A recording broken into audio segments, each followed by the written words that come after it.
Sir SIFO small intestine fungal over growth అసలు ఈ problem రావడానికి రీజన్స్ ఏముంటాయి? ఫంగల్ ఓవర్ గ్రోత్ అండి స్మాల్ ఇంటెస్టైన్లో యాక్చువల్లీ ఎక్సెస్ ఆఫ్ హీట్ ఉంటుందండి.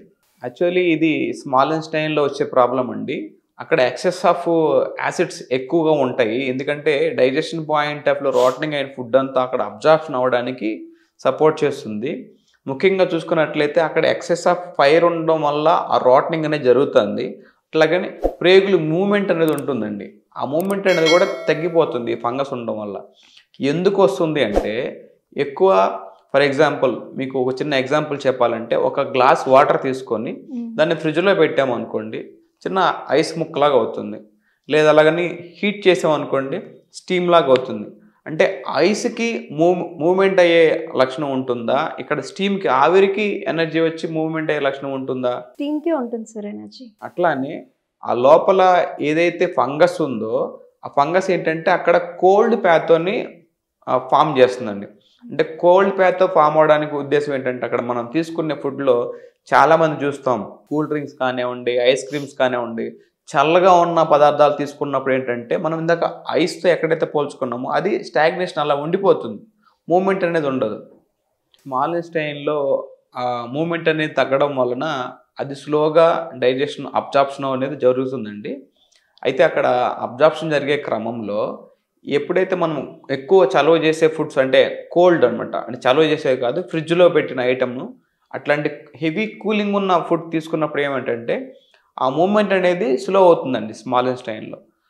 స్లో అయినప్పుడు ఏంటంటే ఇక్కడ ఆ డైజెషన్ పాయింట్ ఆఫ్ ఏదైతే ఫుడ్ ఉందో అది ఫాస్ట్గా డైజెషన్ అవ్వకుండా కొంత స్టాగ్నేషన్ అలా ఉండే అవకాశం ఉంటుందండి. అలా స్టాగ్నేషన్ అయిన ఫుడ్ తాలూకా ఏంటంటే ఫంగస్ అనేది ఫామ్ అవుతుంది. ఫర్ ఎగ్జాంపుల్ మనకి ఏదైనా పిండి రుబ్బి పెట్టామనుకోండి నెక్స్ట్ డేకి పులిసిపోతుంది కదా. కొంతమందిలో ఇలా ఆటో ఇమ్యూన్ జబ్బులు ఉన్న వాళ్ళలో హార్మోన్స్ సప్రెస్ చేసే మెడిసిన్స్ ఇచ్చిన వాళ్ళలో కూడా ఇంకా సింథటిక్ హార్మోన్స్ తీసుకున్న వాళ్ళలో వచ్చే అవకాశం ఉండిందండి. సరే, small intestine fungal over growth వల్ల ఫిజికల్ బాడీ మీద ఎట్లాంటి సిమ్టమ్స్ ఉంటాయంటారు? చాలా మంది మనం చూస్తూ ఉన్న సిమ్టమ్స్ ఇవి చెప్పుకోవచ్చు అండి. లైక్ టంగ్ మీద వైట్ కోటింగ్ అండి, బాగా మందంగా వైట్ కోటింగ్ అనేది వస్తుంది. ఇంకోటి వాళ్ళు మాట్లాడుతున్నప్పుడు దుర్వాసన అనేది వస్తుంది. అట్లానే వాళ్ళ పక్కన ఎవరన్నా కూర్చోన్నా కూడా బాడీ అంటే బాడీ నుంచి వచ్చే చెమట వాసన బాగా ఎక్కువగా స్ట్రాంగ్గా వస్తుంది. అట్లానే వాళ్ళకి ఈ స్కిన్ మీద ఇచ్చింగ్ లాంటివిగా ఉండి పైన లేయర్లుగా వచ్చేసి పొట్టుగా లేచిపోయే ఇలాంటి ప్రాబ్లమ్స్ కానివ్వండి, లైక్ డాండ్రఫ్ లాంటివి కానివ్వండి. ఇంకా చెప్పుకున్నట్లయితే అండి చాలామంది లేడీస్లో సోపు అని సర్ఫ్ కానీ బట్టలు వాష్ చేస్తున్నప్పుడు ఆ వాటర్ పోయి నెయిల్స్ దగ్గర ఇన్ఫ్లమేషన్ లాంటిది గమనిస్తూ ఉంటాను. ఇది ఏంటంటే రిప్రజెంట్ సిఫో తాలూకా ఉన్న ఫంగస్ని ఇలాగ బయటకు వస్తుంది. అట్లానే స్కిన్ అంతా డ్రై అయిపోయి పొట్టుగా రాలిపోవడం అనేది ఉంటుందండి.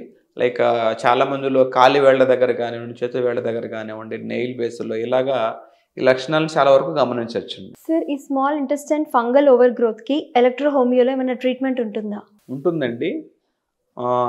దీనికి సింబాలిక్గా చెప్పాలంటే ఒక ఫ్యామిలీలో ఒక లేడీ వంట వండుతున్నారు అనుకోండి. ఫర్ ఎగ్జాంపుల్ రైస్ వండుతున్నారు.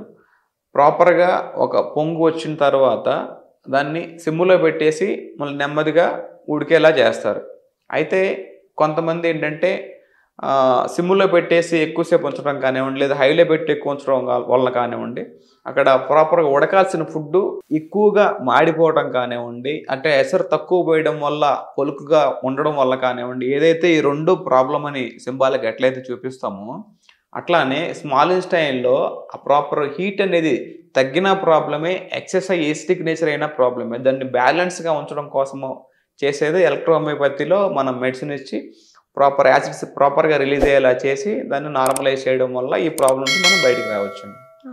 అలాగే ఈ స్మాల్ ఇంటెస్టైన్లో ఈ సిఫో తాలూకా ప్రాబ్లం ఉన్న వాళ్ళలో అండి ఎక్కువగా మనం చూసుకున్నట్టయితే సైకలాజికల్గా యాంగ్జైటీ అండ్ డిప్రెషన్ ఎక్కువగా మనం చూస్తూ ఉంటామండి.